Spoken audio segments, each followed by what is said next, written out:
Is your productivity stopped because your app can't find the dual-core module DLL? I'm Sophie Chen, a senior Windows support engineer. Let's identify the gap and fix it with an automated solution. To start our guide for dual-core module, you can follow the manual steps or use the suggested tool for workstation health. This DLL file is a legacy third-party library often found in early multi-threaded software.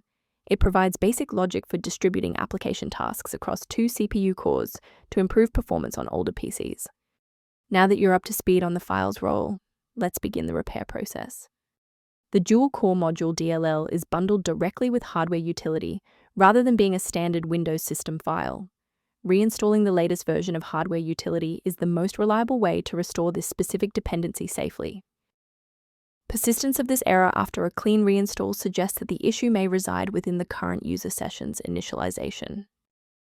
A standard reboot clears out temporary memory conflicts and gives the Windows loader another chance to properly register the dual-core module component during startup. Before you restart, bookmark this video or hit the like button.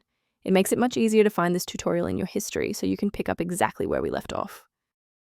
Before you proceed, let's touch on the essential safety standards for handling shared library files.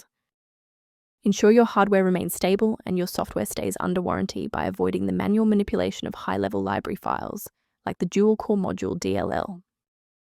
To support your system's overall health without the complexity of manual directory management, a maintenance utility is a solid option. The official utility reference below outlines an approach to managing the dual-core module within a Windows library environment. If we successfully synchronize the missing library for the dual-core module today, liking this video helps others find the solution. Subscribe for professional tech support.